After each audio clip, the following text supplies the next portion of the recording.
This screencast is a reading of the Abigail Adams assignment for lesson 7.5. Today we're going to kind of take a step back from the book and examine the biography of a woman who was pretty powerful in history.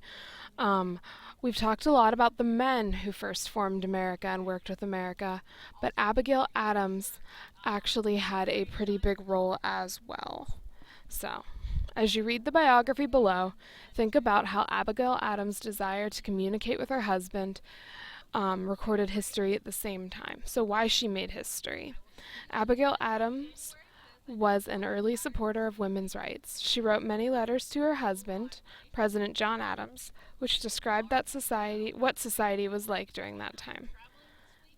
As the wife of one president and the mother of another, Abigail Adams witnessed American history in the making, but she also carved out her own niche as a writer and one of the first people to advocate women's rights. Abigail Adams was born in 1744 in Weymouth, Massachusetts. Poor health kept her from receiving a proper education, but Abigail Adams was intelligent and interested in learning. She read many of the books in her family's private library and even taught herself French. In 1764, Abigail married John Adams.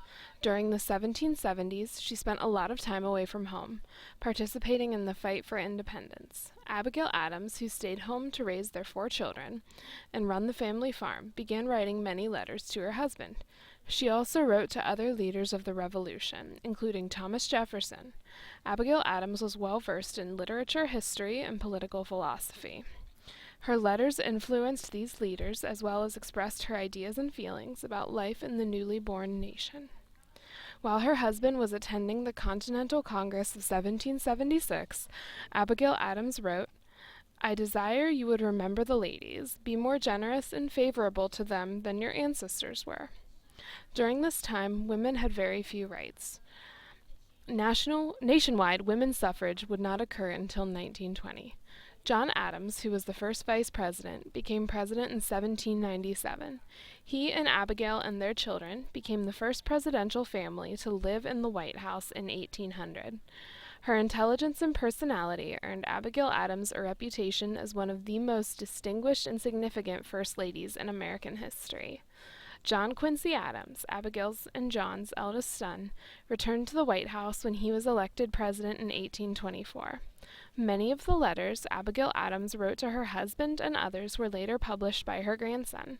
Her writing provides a window into life, society, and politics during the founding of the nation.